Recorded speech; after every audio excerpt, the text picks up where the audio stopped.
So hello mga ka-All Radio 103.5. Isang oras na naman po tayo magkakasama ngayong araw patungkol sa ating mga karapatang legal, no, dito sa ating bansa. So sa mga nakaraang episodes po ay marami na din po tayong napag-usapan tungkol sa mga legal concerns and issues ng ating mga kababayan. So ngayong araw po ay isa na namang makabuluhang diskusyon. So wag po kayong bibitaw o aalis dahil tayo ay mag-uusap na naman ulit ng mga karapatan po ninyo dito lamang sa All Radio 103.5 at All Radio TV sa Planet Cable Channel 3. At syempre po sa ating FB page ng All Radio 103.5. Ito po ang inyong lingkod na si Attorney Chris Sorongo na nagsasabi na dapat sa bawat hakbang ay dapat legal. May problema bang hindi mapagkasunduan? Issue sa lupa, sustento, utang o manahan. Away kalsada, mga scammer at kaliwaan. Narito na kami ang inyong gabay sa katarungan. Sa anumang sigalot, batas ang iiral. Dapat legal.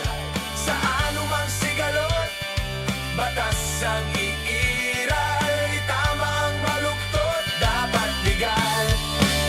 Dapat legal. At syempre po sa ating pong episode ngayong araw, anak ko po, isa po sa mga pinakamainit na issue na ating tatalakayin sa buong bansa. No, mula barangay hanggang sa opisina, hanggang sa social media ay ang issue patungkol sa utang. No, ika nga ng iba, no, sino ba ang walang utang? Sabi nga ng iba, pagkapanganak mo pa lang ay mayroon ka ng utang.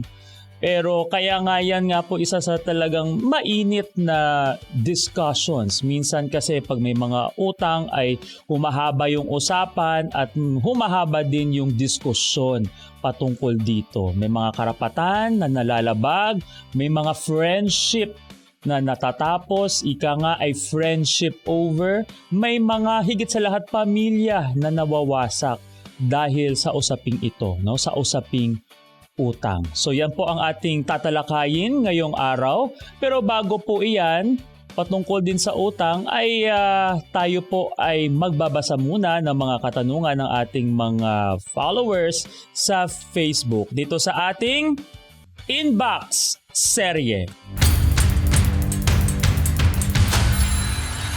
So unang katanungan sa ating Inbox serye. Good day po, dapat legal. May utang po ako sa isang lending company na hindi ko na mabayaran dahil nawalan ako ng trabaho. Tinatakot po nila ako na ipapakulong daw nila ako at pupuntahan sa HR ng bago kong work. Totoo po bang may nakukulong sa utang at kailangan ko na po bang kabahan sa mga pananakot nila?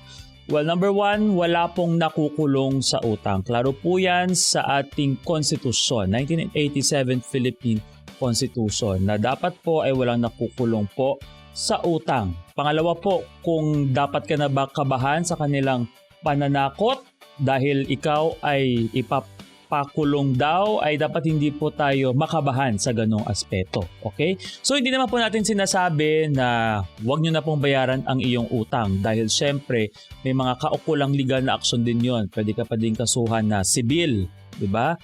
At syempre kung sabihin natin yun ay may kasamang panloloko, sabihin natin no, yung iyong utang ay maaaring pumasok yan sa estafa or criminal case. Pero kung purely utang na hindi makabayad, tulad yan sabi mo sa isang lending company, kung purely utang po yan at tama naman po lahat ng mga records, wala po nakukulong dyan. Datapwat, kailangan pa din pong ugaliing bayaran ang utang. Dahil syempre, record nyo po yun. Paano po kayo makakaayos ng iyong financial credit score later on kung mas darating pong panahon na mas kailangan nyo po ng pera. Okay? So, wala po nakukulong sa utang. Okay. Sunod po na tanong, attorney, ng utang yung best friend ko para daw sa business pero nalaman ko pinambili lang ng bagong iPhone. Wala kaming pinirmahang contract pero may screenshots ako ng usapin namin sa Messenger. tanggap ba yon sa small claims court kahit walang notarized na papel? Sayang din kasi yung 20K pang tuition din ng anak ko yon. So para po sa ating mga taga-subaybay na hindi po aware sa tinatawag na small claims court. Yung small claims court po, ito ay yung sa mga MTC po natin, Metropolitan Trial Court, Municipal Trial Court, or in short, yung mga MTCs natin. Okay? Na kung saan, kung gusto nyo pong sumingil ng utang na less than 1 million po, doon nyo po pwede yan isampa o ihain sa small claims court. Kumbaga yung proseso doon ay mas mabilis ka na makakakuha ng or makakademand, no, or para maatasan ng korte na bayaran ang iyong utang o yung nangutang sa iyo na less than 1 million. So pasok po yan sa small claims court na tinatawag natin. So yung tanong ng ating kababayan ay walang pinirmahang contract pero may screenshots. Ay pwede pa bang ipaglaban ito sa small claims court? Ang sagot, opo. No? So may mga form po yan, may form po yung small claims court, nakalagay po dyan, is it written contract or verbal contract? So kung verbal or oral, pwede naman po yun. Basta't mayroon kang ibang pang mga ebidensya and sabi mo ay mayroong screenshot. So pasok po yan, no? Bilang ebidensya para mapatunayan mo na yung tao ay may utang sa iyo at pwede mong singilin sa pamamaraan ng pagsampa ng small claims complaint or case sa small claims court sa inyong lugar. Okay? Dahil sabi mo ay 20K ito. Okay. Sige, sunod na tanong. Attorney Chris, kailangan po ba na abogado talaga ang gumawa ng demand letter? Pwede po bang ako na lang ang sumulat at mag-send via e-courier? No? At kailangan po ba itong in-notaryo para masabing legal na ang paniningil ko? Minsan kasi mas mahal pa bayad sa abogado kaysa sa mismong utang Okay. So ang demand letter po ay hindi po necessary na abogado po yung magsusulat po dyan, no? Minsan yung ating mga kababayan ay humihingi lang ng assistance sa abogado, yun nga para kompleto at tama yung mga pagsasabi doon. Or in short, kailangan ng assistance nga. Pero hindi po required na kailangan permado o gawa ng abogado yung demand letter. Pwede po mismo yung creditor o kahit sino mang tao. Basta just be careful lang na lahat ng mga impormasyon ay tama at para hindi ka mabalikan, 'di ba? Kaya nga minsan kailangan ng assistance ng lawyer kasi it may have legal consequences din. But to answer the question, pwede po as long as aware ka na po, alam niyo po lahat ng mga terms and conditions na ilalagay doon, mga detalye, no? May mga gabay naman po iyan. So, pwede po kahit hindi abogado ang magbibigay ng demand letter. So, yun po ang unang parte ng ating inbox serye patungkol sa mga katanungan sa isyong utang, no, dito sa ating mga komunidad, no, sa buong bansa.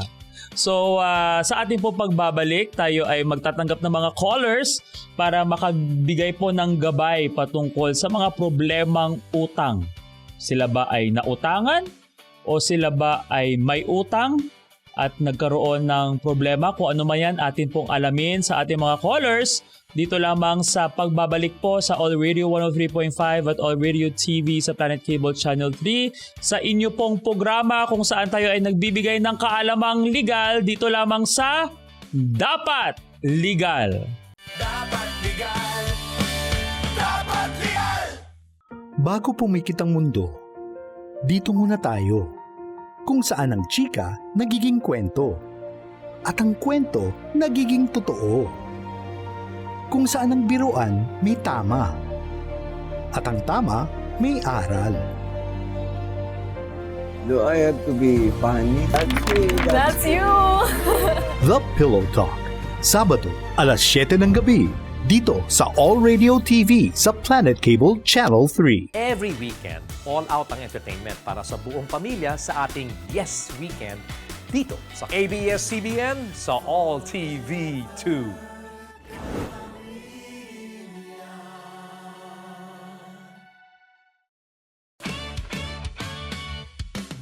At nagbabalik po tayo dito sa ating programang Dapat Legal. Ito po ulit si Attorney Chris Sorongon, ang inyong lingkod, patungkol dito sa mga usaping legal. At syempre po ngayon, ating pinag-uusapan, ang walang kamatayang issue, no, ng bawat Pilipino. No, sabi nila FO, family over din o ano man, no? So syempre ito po ay yung usaping utang. So ngayon, nasa linya na po natin ang ating unang caller na itago po natin sa pangalang Nene. Okay, so magandang araw po, Nene. Ito po si Attorney Chris ng Dapat Legal. Magandang araw po. Magandang hapon po, attorney. Yes po, Nene. Napag-alaman ko na mayroon kang problema or concern patungkol sa utang. Maaari mo bang i-share po sa amin? Apo, meron po kasing lumapit sa akin na umutang kasi para daw makuha ng anak niya yung TOR niya. Okay. Tapos, syempre, bilang pakikisama tsaka kakilala ko naman siya, pinautang ko kasi nga para yung anak niya makapag-aral ng maayos kapag Tapos po, nung nakuha niya na yon 2 years na po, hindi pa po siya nagbabayad. Yung sisingilin mo, lagi po siyang, wala pa, lagi siyang lagi siyang, hanggang sa nakatapos na yung anak niya, until now, hindi pa po siya nagbabayad.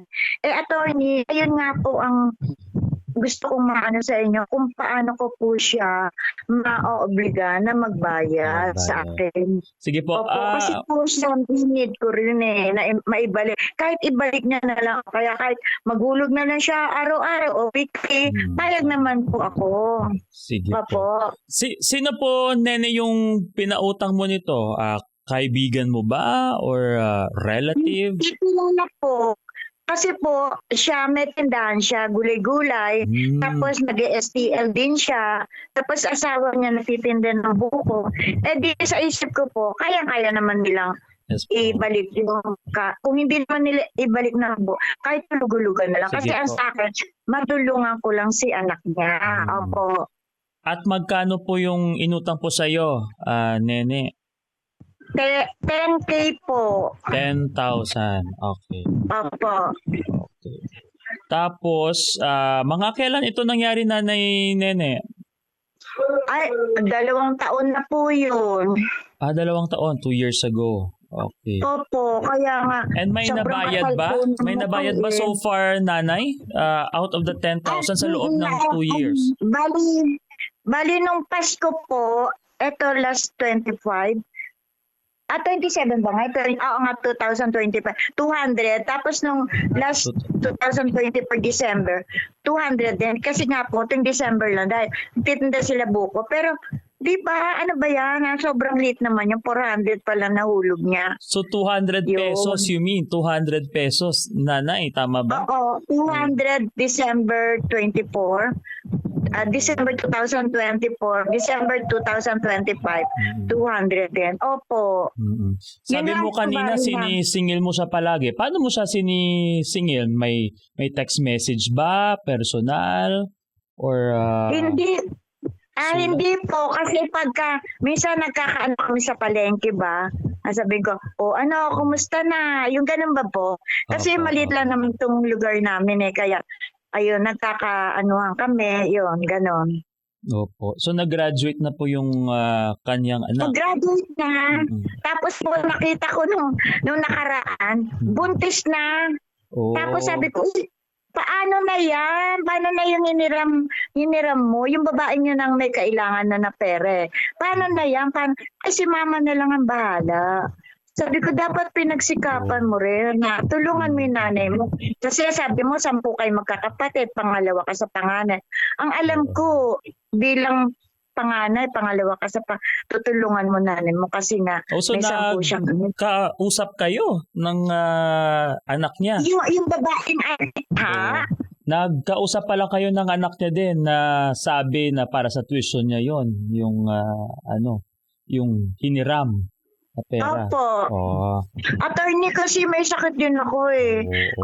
May maintenance ako. Kasi every 2 months, nagpapaano po ko blood chem.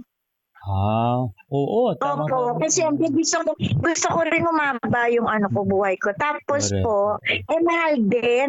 Yung tinatawag po na Magic 12, mahal din po yun eh. Okay.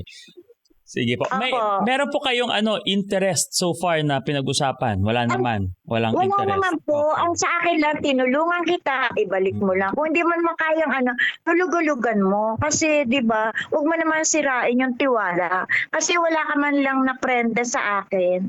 Yung tiwala. Di ba po, Correct. attorney? Correct. Oo. Pagkatapos wala Bilang- kayong may kasulatan wala, no? Pero may mga text message naman po kayo na parang na pinag-usapan ninyo ang patungkol sa utang. Meron naman po. Opo, at saka talagang talagang alam niya yung utang niya na yun. Okay. So Ganon. sige. So yung tanong po ni Nanay Nene ay paano po sabihin natin na sana makabayad nga, no? Opo. Oo, at maatasan siya na makabayad talaga. Sige.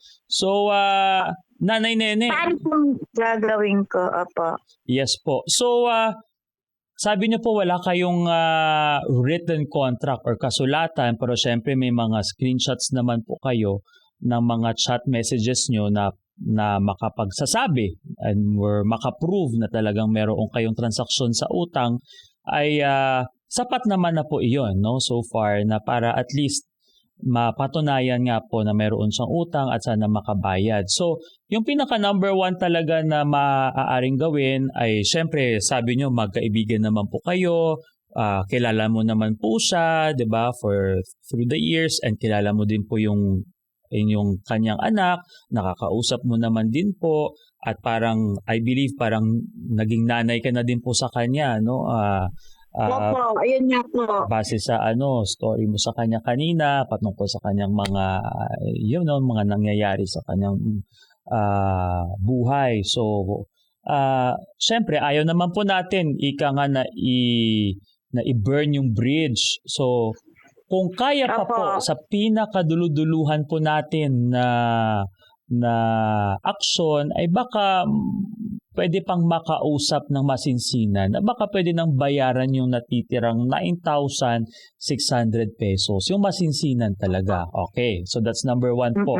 Pero number 2, syempre kung kailangan mo din talaga po kasi sabi nyo ay mayroon kayong mga medical concerns or may mga medical na talaga na pangangailangan dahil si Nanay Nene ay may mga maintenance ka na po, no, Nanay? So, Opo, marami po. Marami na. So, baka kung wala talagang tugon, syempre it's been 2 years na, maaari pong magsulat po ng demand letter, no? Or kahit ano pong letter po doon para at least medyo may weight and may puwersa po na pinadaan mo na po talaga sa isang kasulatan. So isasabi mo po doon na dear Juana or whoever, no? Juana de la Cruz, sabihin natin na meron po tayong pinag-usapan na utang na 10,000 na bayad mo pa lang ay 400, kailangan ko na po talaga, etc. etc. So sana po within 3 days or 5 days ay makabayad ka na po at maibigay sa akin kasi kailangan ko din po. So, in short, kasulatan. And nasabi nyo din po na wala po kayong kasulatan eh. So, at least kung mayroon kayong letter, demand letter, no? Not necessary na kailangan mo ilagay ng demand letter kasi magkaibigan naman kayo eh. So, baka kahit ilagay lang yung title na letter. Importante naman na yung buod ng iyong sulat, no? So yun. So dahil wala kayong kasulatan, yan po ang maaaring isang additional proof na talagang mayroon kayong utang, no? Yung pinag-utangan nyo, mayroon kayong transaksyon sa utang. Okay. So yun po. Now kung wala pa ding pong tugon, Nanay, no? So yun na po, since it's 10,000 pesos, pasok naman po ito and baka maisipan nyo po, no, na maghain po ng small claims case. So tanong ko lang nanay, pareho ba kayong barangay nito ni Hindi po. Okay. Magkaiba. Opo. magkaiba? Okay. So kung Magkaiba po. kung hindi po kayo kung hindi po kayo parehong barangay, hindi naman po kailangan dumaan po sa barangay na bago po magpaakyat ng kaso po sa small claims court po natin. So sa small claims po, hindi na naman po kailangan ng abogado. May mga form po yan na kailangan nyo pong i-fill up, tapos maaari nyo na din pong i-file doon sa korte para mapatawag po siya, no? At maatasan na magbayad na po ng kanyang kaukulang amount, no, which is 9,600. Maaari din po kayong mag-demand din ng legal interest, no, na sapat na parang pambayad, danyos na din po yan sa inyo sa tagal na din po ninyo na ibigay. Pero tandaan din po na kahit hindi naman po kayo isang barangay talaga, ay maaari niyo pa din pong ipadaan sa barangay, no? Para at least may pangil pa din po, no, yung ating mga aksyon. So yun po, Nanay Nene, we hope syempre naintindihan naman po natin, 'di ba, na friends naman po kayo. 'Yon. So, kausapin mo na ng maayos. Kung wala talaga, di letter. Kung wala din talaga, pwede pa din po ating padaan sa barangay para i-exhaust yung lahat-lahat. And kung wala talaga, pwede na tayo dumaan sa small claims court or yung tinatawag nating MTC po sa inyong lugar, no? Okay? Ayun. So, yun po. Opo. So, pwede po tayo mag-start sa usap, then letter, demand letter po para at least. Demand letter muna. Opo. Opo. Hindi naman po Para kailangan. attorney, pag sobrang kapal na talaga ng mukha, lagi lang siyang dadahilan. Di ba po? Di ba? Sobrang Yes po, kapal yes na ng mukha. Sabi niya, wala nga. Lagi siyang wala. Oo. So, yun Parang, po. Kung wala talaga, despite sa maayos na pag-uusap, even after the demand letter, yun po, yung mga screenshots ninyo and yung mga demand letter ay maaari mo na pong i-compile ito, i-attach nyo po sa form ng small claims complaint at maaari nyo din po yung i-submit sa korte para ang korte mismo magpapatawag sa kanya at ikausapin na kailangan bayaran na po yung utang. Okay po? tulang niya. Opo. Attorney, Okay po. maraming salamat po. Maraming salamat din po sa inyong pagtitiwala sa ating programa na makabigay po ng legal na gabay po para sa inyong pong problema patungkol sa utang. Maraming salamat po. Salamat po. God bless you. Bye-bye. Maraming salamat po. At yun po ang ating unang caller at huwag po kayong aalis dahil sa aming pagbabalik mayroon pa po tayong caller na tatanggapin para magbigay din po ng gabay patungkol sa isyong utang. Dito lamang po yan sa Dapat Legal. Dapat legal. Dapat legal. May tanong ka ba sa inyong kalusugan? Nag-aalala dahil sa inyong karamdaman? Ito na ang programang sasagot sa inyong katanungan tungkol sa kalusugan. Dito, libre ang konsulta dahil Lunas, sagot ni Doc. Sabado sa All Radio TV sa Planet Cable Channel 3. Sagot ni Doc.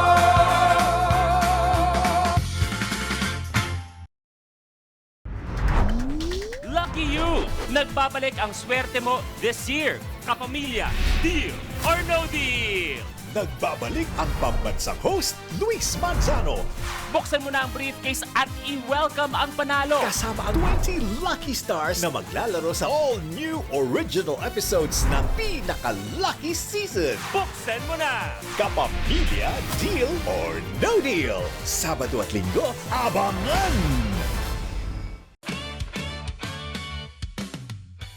At tayo po ay nagbabalik dito sa ating programang Dapat Legal. Ito pa din po ang inyong lingkod, si Attorney Chris Sorongon. At patuloy po tayong pag-uusapan ang issue patungkol sa utang. So kanina po sa ating first caller ay utang between mga kaibigan. Ito naman po daw, ang ating sunod na caller ay utang ng kamag-anak, ng mga kamag-anak. So alamin po natin sa ating second caller na itatago natin sa pangalang Yeng para sa kanyang seguridad. Okay? So, hello po Yeng. Nasa linya na po si Yeng. Ito po si Attorney Chris ng Dapat Legal. Magandang araw po.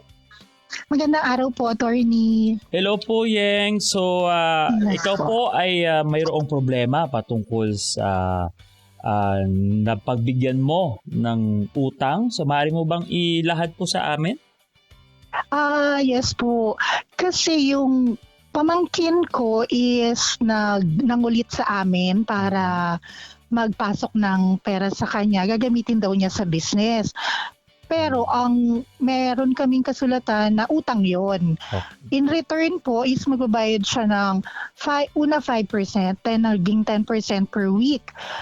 Tapos nagpadagdag siya na nagpadagdag hanggang sa umabot ng 400 plus. Okay. Ganun. After 1 to 2 months, 2 months po, ganun.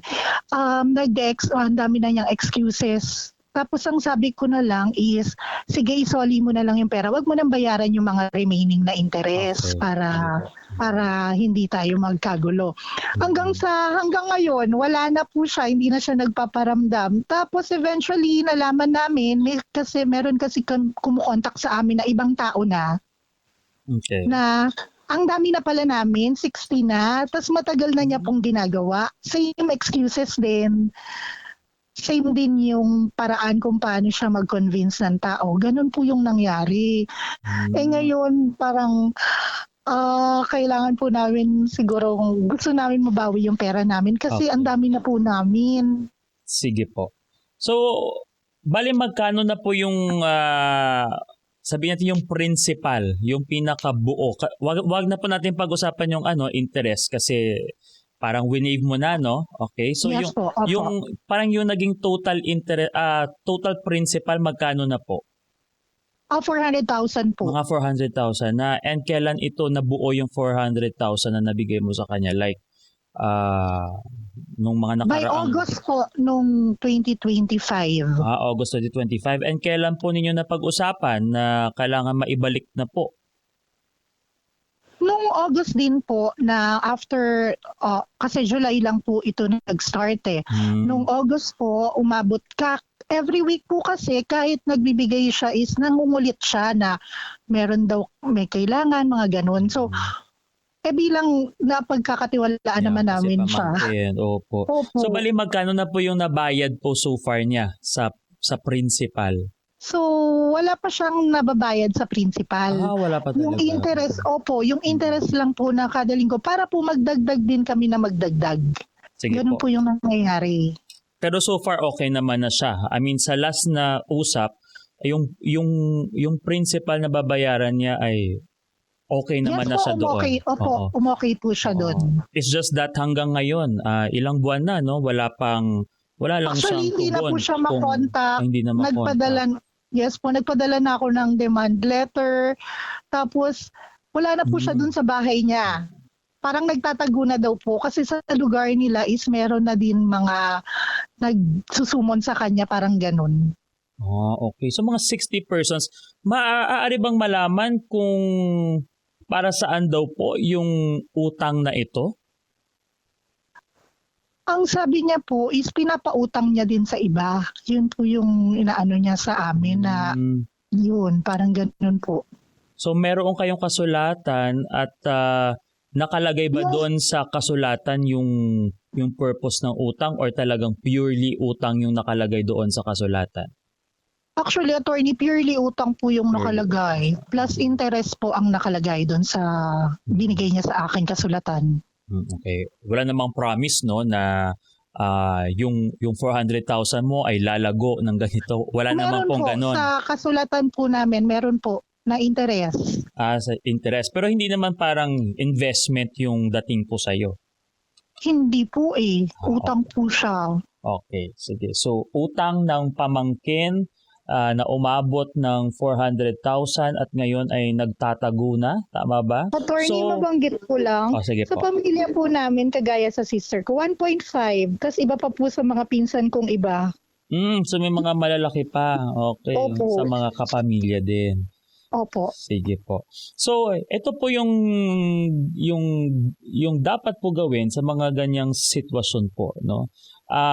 Masasabi mo po ba, ma'am, na na-exhaust mo na talaga na malocate siya Or like natawagan mo na ba yung lahat ng mga possible na mga kapamilya? Kaya naalamin lang kung saan siya. Opo. Okay, pero wala Natawagan pa na din din. po. Sige po. Wala So pa yung din po. ganyang sitwasyon po ay maaari pa din pong magpadala. Kahit sabihin natin final demand letter, no? Final demand letter sa last known address niya po. Okay po, last known address, magpadala ng demand letter saying na sinisingil mo na siya ng kanyang 400,000 na utang, wala na nga po yung interest. So tapos within 5 days or 10 days or kung ano man yung nasa puso mo po na ibibigay. Ngayon, kung siyempre, kung wala kang tugon, hindi mo na din siya mahanap and most probably baka hindi nga din yung mag-reply, pwede mo pa din yan ma-file yung small claims complaint, no, sa inyong MTC, no? City po ba kayo or municipal po, Yeng? City po. City. So sa Opo. Metropolitan Trial Court po ninyo, no? So pwede mo doon i-file pa din sa inyong lugar, tapos i-attach mo po yung mga demand letters po ninyo, yung unang demand letter and yung final demand letter, tapos lahat ng mga screenshots nyo po, lahat ng sa tingin yung makakatulong na makaprove talaga ng inyong utang and may kasulatan na din. So i-attach mo po yon sa small claims form, no? Kasi small claims, para po ulit sa ating mga tagapagpakinig, ito ay mabilisang remedyo para maatasan ng korte ang nangutang na magbayad agad at may mga mekanismo kung paano ito masisingil. Basta't less than 1 million po yung threshold nito. So dahil po sa inyo ay 400,000, pasok po ito sa small claims complaint or case. Okay? So now, paano nga po yun, attorney? Kasi wala na nga po, hindi nga po nga makontak. So yun yung kagandahan po dyan na kung makapag-file po kayo ng small claims, may mekanismo po yan. So sabihin natin na ipanalo na, mayroon ng judgment yung korte na nagsasabi na okay, meron na nga utang, so kailangan bayaran. So i-execute po yan. Ibig sabihin yung decision ay i-implement ng tinatawag nating sheriff.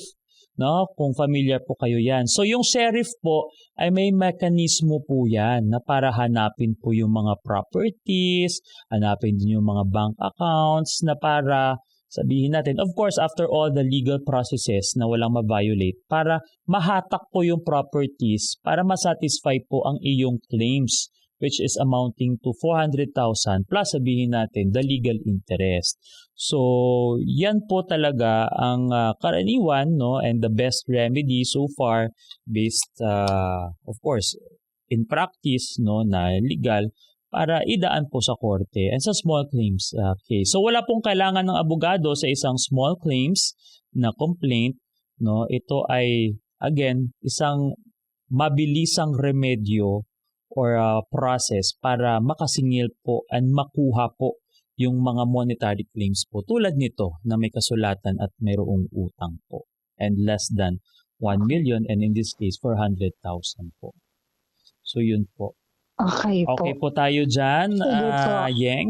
Okay po, attorney. Maraming salamat po. Okay, maraming salamat po, Yeng, sa iyong pagtitiwala sa ating programang Dapat Legal patungkol sa iyong concern or problema sa utang. Okay?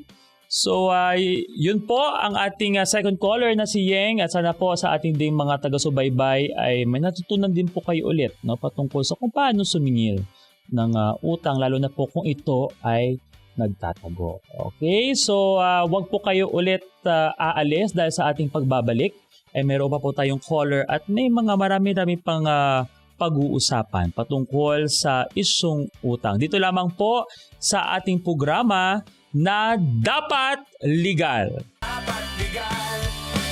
Dapat legal. Simula nung bata, kung magbangayan daing pang-aso't pusa.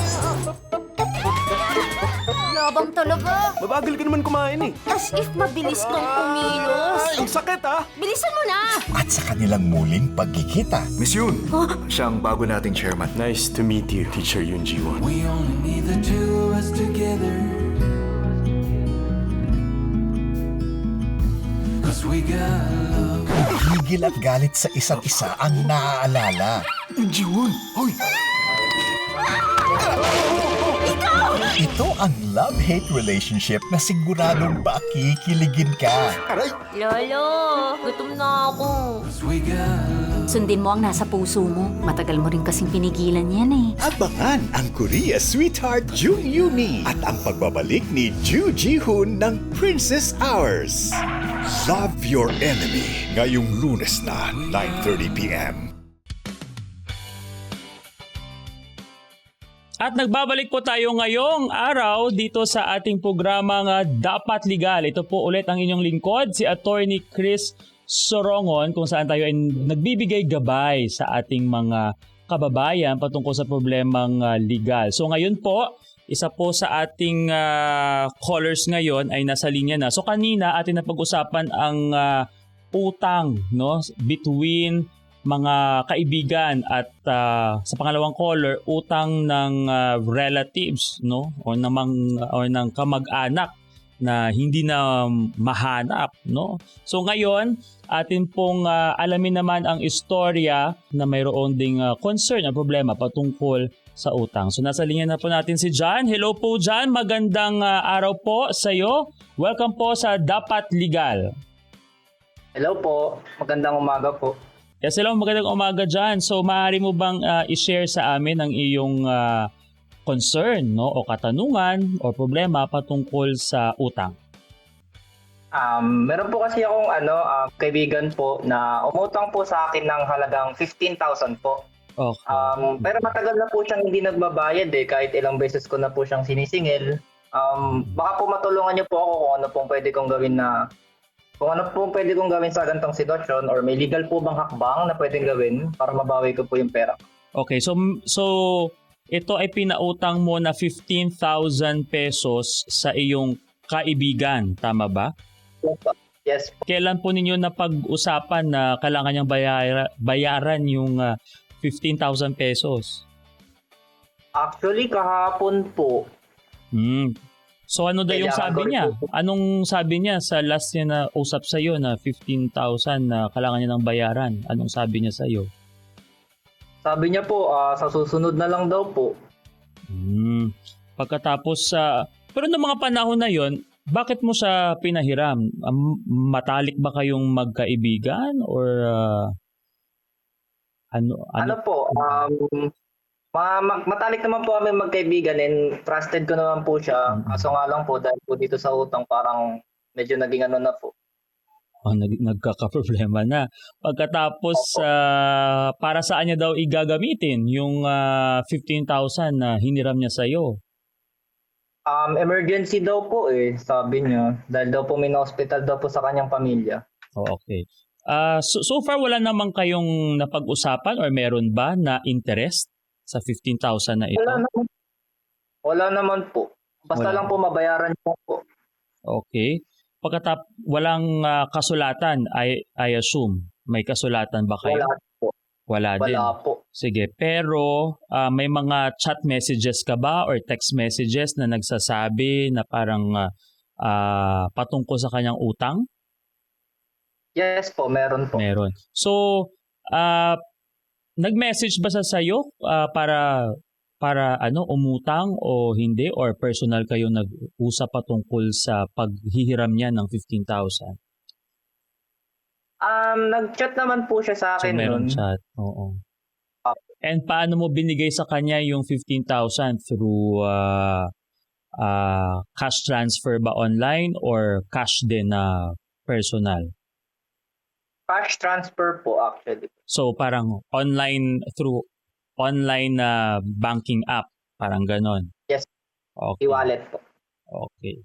Pero wala kayong kasulatan. So far, may message ka naman sa kanya na nagsasabi na, "Oy, kailan mo babayaran? Pwede mo na bang bayaran?" Meron naman ba?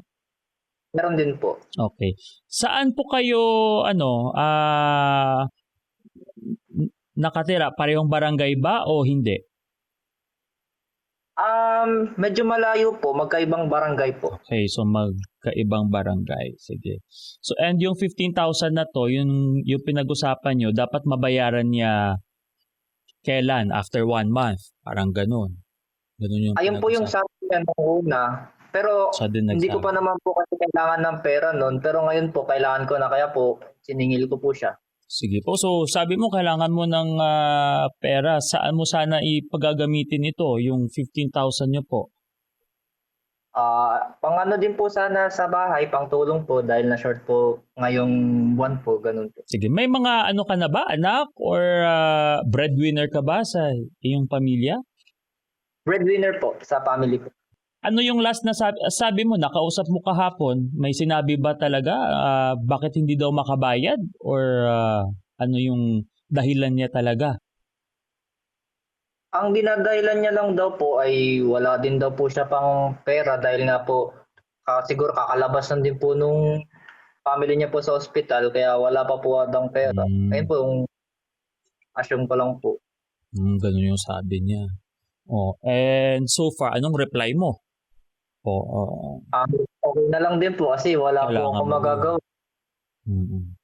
Sige po. So naiintindihan po natin, no, minsan talaga naggigipitan yung magkaibigan din and minsan nagkakaproblema din, no. So kumusta yung friendship nyo ngayon? Okay naman kayo or medyo ika nga sabi nila turn off na ba? Friendship over or hindi pa naman?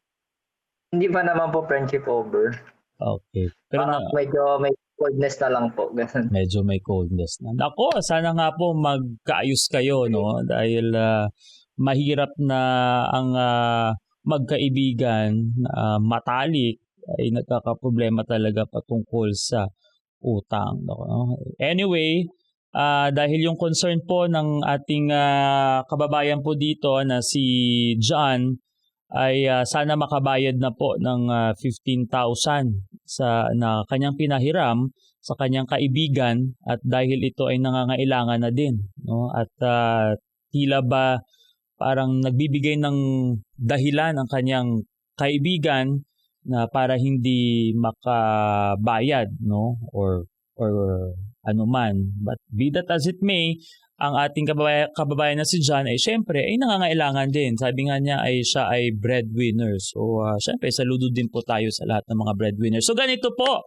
no, dahil siya ay nakokontak mo pa naman po, no, John, ay sa huling pagkakataon siguro ay baka pwede mo siyang kausapin ng masinsinan. Dahil sabi mo nga po ay magkaibigan kayo. We don't want to burn bridges naman, 'di ba?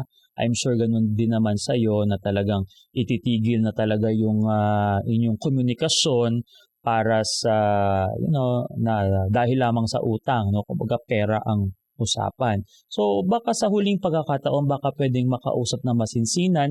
Willing ka naman ba diyan example na kahit installments yung pagbabayad?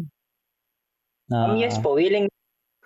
O yun. So, pwede mo i-communicate sa kanya na, baka pwede mo namang kahit ibayaran lang ng, sabihin natin, 1,000 per week, no? Or 2,000 per week. For sure, kada dating ng sweldo niya, may trabaho naman itong yung kaibigan mo dyan.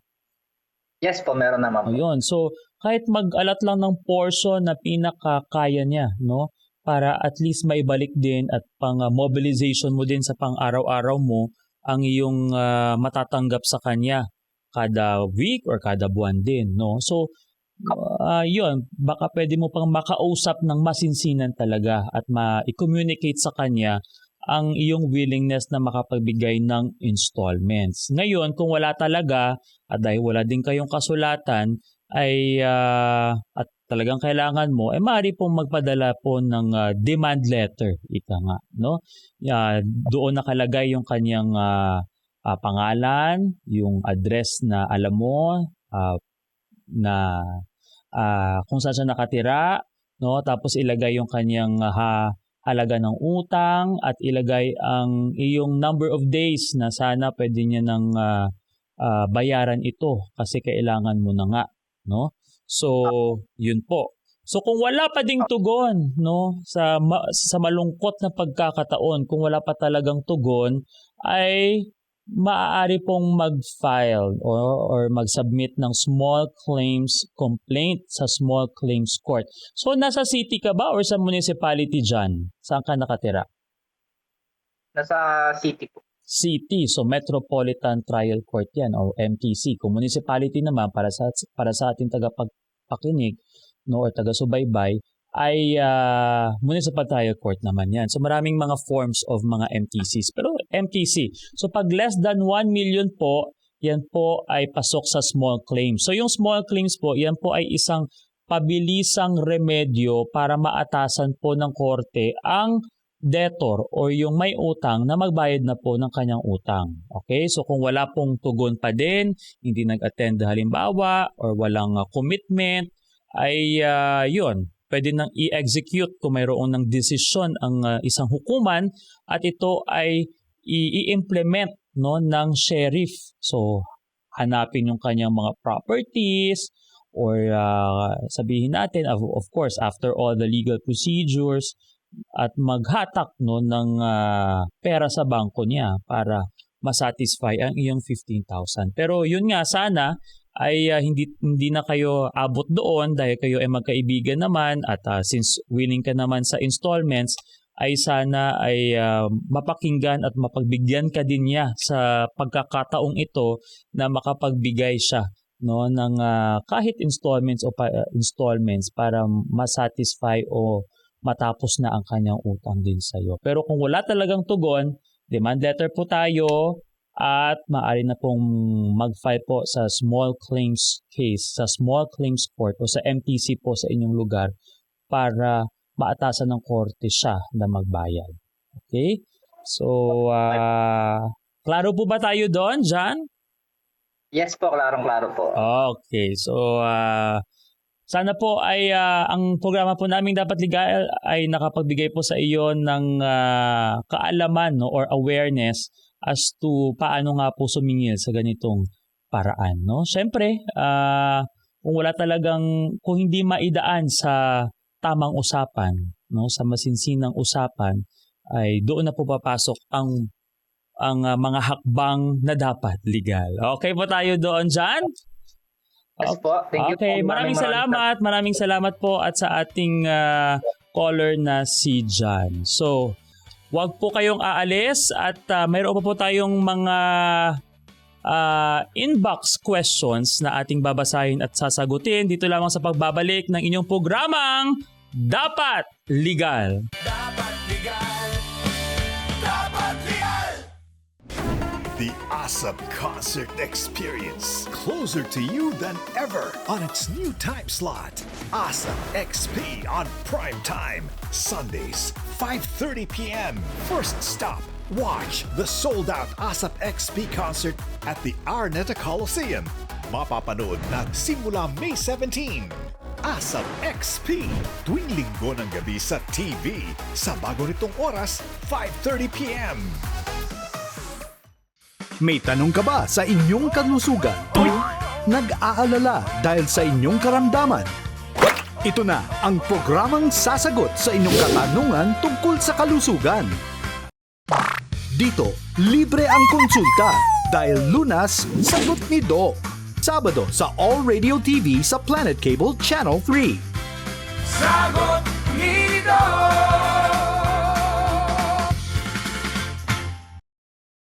Ngayong May, it's their moment to shine. What if it is a scam? I need money. This is Scam Company. Work for us now. Ang anak ko, parang K-pop idol. Bebe, fighting. Siya ang #1 fan at supporter ko.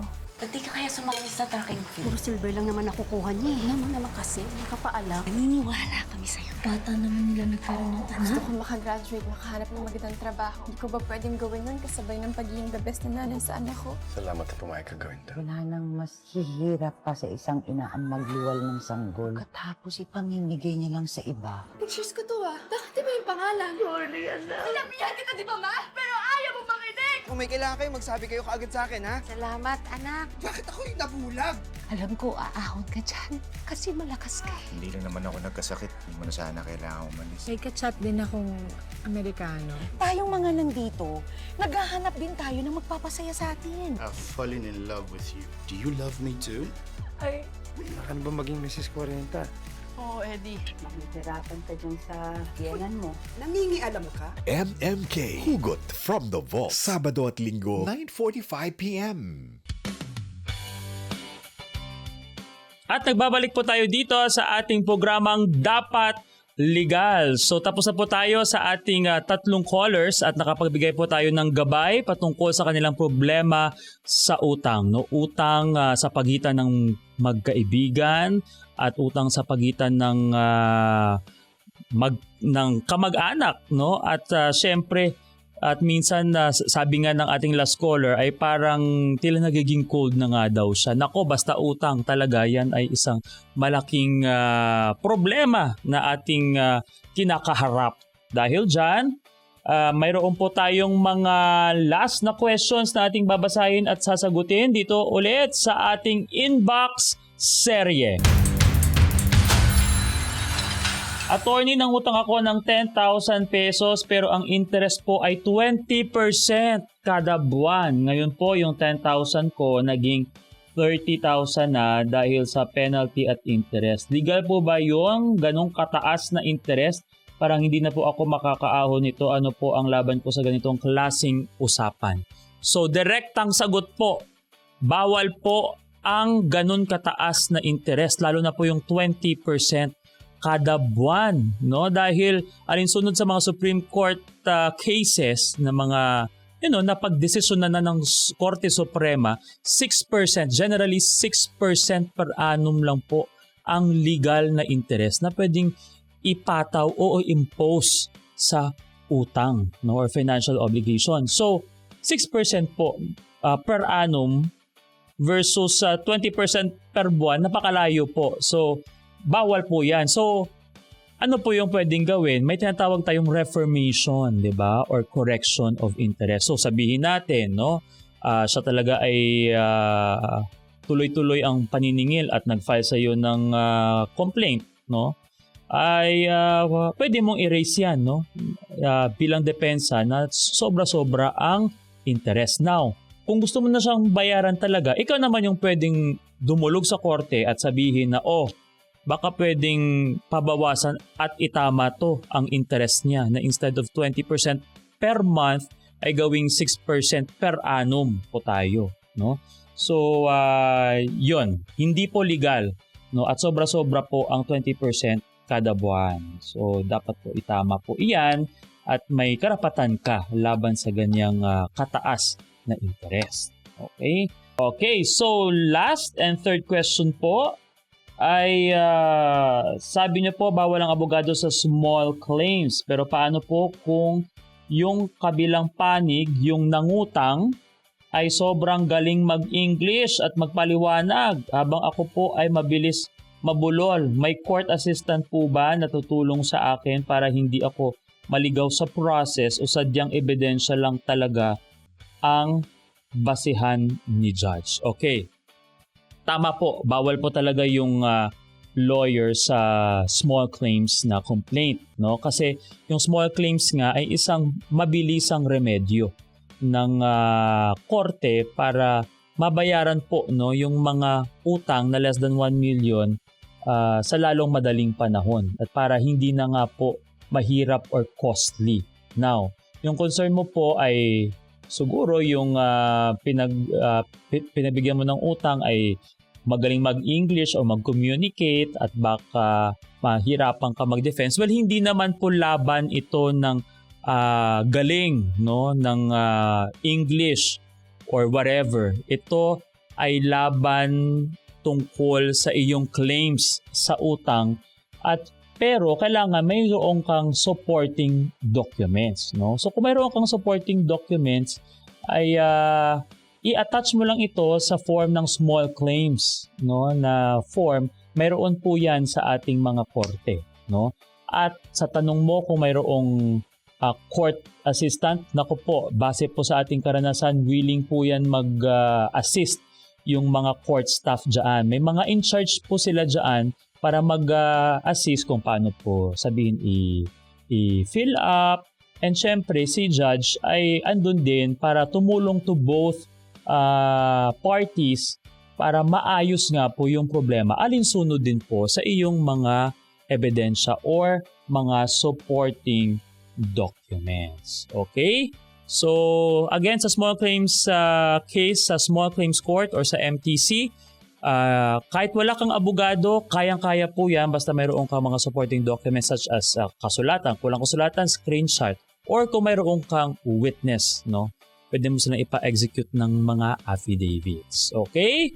So, doon po nagtatapos ang ating inbox serye. Okay, so ngayon po at isang makabuluhan na naman pong araw or episode ang ating natalakay at ito ay patungkol sa mainit at walang kamatayan na diskusyon o usap patungkol sa utang, no? Ang atin pong take away sa ating mga kababayan at ating mga taga-subaybay, naintindihan po natin na minsan ang buhay ay nangangailangan ng utang dahil sa ating pangangailangan. Minsan ay nahihirapan tayong maghanap ng pera, 'di ba? Dahil sa sitwasyon sa ating bansa. Pero tandaan din po natin na ang ating pinag-utangan ay pinaghirapan din po ito yung pera. Na sa takdang panahon ay kailangan din po ito para itustos din sa kanilang pangangailangan. So lahat-lahat tayo ay may istorya. Yung nangutang ay mayroong problema at ang nagpautang ay maaaring breadwinner din na kailangan ding itustos yung pera na yon at may trust para ibigay din sa iyo. Ang pinaka-importante po sa usaping utang ay we hold on to our commitments and best effort na kailangan mabayaran. Tandaan po na ang usaping pera ay ito ay sabi nga nila mahahanap ito pero yung tiwala at pagmamahal at relasyon sa iyong kamag-anak, sa iyong kaibigan ay walang katumbas na halaga. At sana nga po ay magkaayos bago pa humantong sa legal na demandahan, ika nga ng ating isang caller. Pero kung wala po talaga, doon na po papasok ang mga legal procedures or processes para po sa ating mga kababayan na makuha ang kanilang hustisya. At kung mayroon kayong katanungan pa dahil napag-usapan natin yung mga demand letters, mayroon tayong librong legal kit ni Juan kung saan natalakay din dito ang usaping utang, no? At mga demand letters, may sample demand letter dito. So kung nais nyo pong malaman ng inyong pang mga karapatan ng mga basic laws on common situations, mayroon po tayong librong legal kit ni Juan. You may visit us at www.legalkitnijuan.com para malaman kung saan makuha. At kung mayroon pa kayong mga legal na mga concerns, maaari din po kayong mag-reach out sa amin sa www.sorongonlaw.com. At syempre, para sa patuloy na kaalamang legal at gabay, palagi po kayong tumutok dito sa ating programa kung saan tayo ay nagbibigay gabay sa ating mga kababayan sa mga pang-araw-araw na sitwasyon. Kaya sa next episode po natin sa susunod na Sabado, ating pag-uusapan naman ang usaping mana, no? Magkano o ano ang makukuha sa aking mga magulang o sino man, no? Na kung saan tayo ay may karapatan patungkol sa mga properties na maaari nating manahin. Isa din yan sa mga pinakamainit na issue na ating tatalakayin dito sa ating programa. So, kaya magkita-kita po tayo ulit sa susunod na Sabado dito lamang sa ating programa kung saan tayo ay nagbibigay ng gabay na legal sa ating mga kababayan. Ito po ang inyong lingkod, si Attorney Chris Sorongon na nagsasabi na sa bawat sigalot, batas ang iiral, itama ang baluktot, dapat legal. Dapat legal. Dapat legal. Ang All Radio 103.5 nasa TV na. Mapapanood ang All Radio TV sa Planet Cable Channel 3. All sa balita at napapanahong usapan. Mainit na balitaan sa mabilis lang to. Usapang kalusugan sa sagot ni Doc. Batas ang iiral sa dapat legal. Travel and learn sa Living Asia. And late night sports action sa Hoops Mayhem. All sa drama at kwentuhan. Madamdaming radio drama sa dula ng buhay. misteryo at kababalaghan sa ulirat sa pagkaimbing. Mainit na kwentuhan sa The Pillow Talk. And live music at its best with the Retrospect Show with Jay Martin. With all your favorite All Radio programs now made for TV. All Radio TV sa Planet Cable Channel 3.